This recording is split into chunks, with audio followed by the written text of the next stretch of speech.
পুরোপুরি প্রমাণ সহ আপনাদের দেখাই। দেখুন, আমার ছেলে বাচ্চার ক্ষেত্রে যে আলট্রাসোনোগ্রাফি করা হয়েছিল সেটা কিন্তু প্রথম মাসে যখন আলট্রাসোনোগ্রাফি করা হয়েছিল তখন কিন্তু বাচ্চার হার্টবিট ছিল, এই যে দেখুন ছেলে বাচ্চার হার্টবিট, এই যে 161 BPM। এটা কিন্তু 16 সপ্তাহে 161 BPM, এটা কিন্তু প্রথম মাসে। এবারে আমার বাচ্চার ক্ষেত্রে দ্বিতীয় যে আলট্রাসোনোগ্রাফি করা হয়েছিল সেটা কিন্তু পঞ্চম মাসে করা হয়েছিল, অ্যানোমালি স্ক্যানিং প্রত্যেকে জানেন।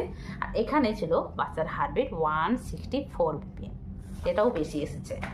এবারে প্রেগনেন্সি 9 নম্বর মাসে লাস্ট, তবে এই সময় কিন্তু মানে 35 সপ্তাহে বাচ্চার হার্টবিট এসছে 152 BPM। এমনকি যখন আমি ডেলিভারিতে যাই সেই সময় কিন্তু বাচ্চার হার্টবিট এসছে 158 BPM। তো বুঝতে পারছেন, পুরোপুরি প্রমাণ সহ দেখিয়ে দিলাম আমার ছেলে বাচ্চার ক্ষেত্রে বা প্রেগনেন্সিতে বাচ্চার যে হার্টবিট সেটা কিন্তু সবসময় বেশি এসছে। এক্ষেত্রে আমার তো মেয়ে হওয়ার কথা ছিল না, এক্ষেত্রে আমার ছেলে হয়েছে। কেন হয়েছে? কারণ এক্ষেত্রে বাচ্চার হার্টবিট দেখে কোনো মতোই জানা সম্ভব না যে আপনার ক্ষেত্রে ছেলে হবে নাকি মেয়ে হবে। বাচ্চার হার্টবিট দেখে যেটা জানা সম্ভব সেটা হলো আপনার বাচ্চা সুস্থ আছে কিনা। বাচ্চার হার্টবিট যদি খুব বেশি আছে সেক্ষেত্রে কিন্তু ক্ষতি হওয়ার সম্ভাবনা থাকে, আর যদি খুব কম আসে সেক্ষেত্রে কিন্তু বাচ্চা কোনো সমস্যা হচ্ছে যেটা কিন্তু বাচ্চার জন্য ক্ষতিকারক, এটা ইঙ্গিত করে।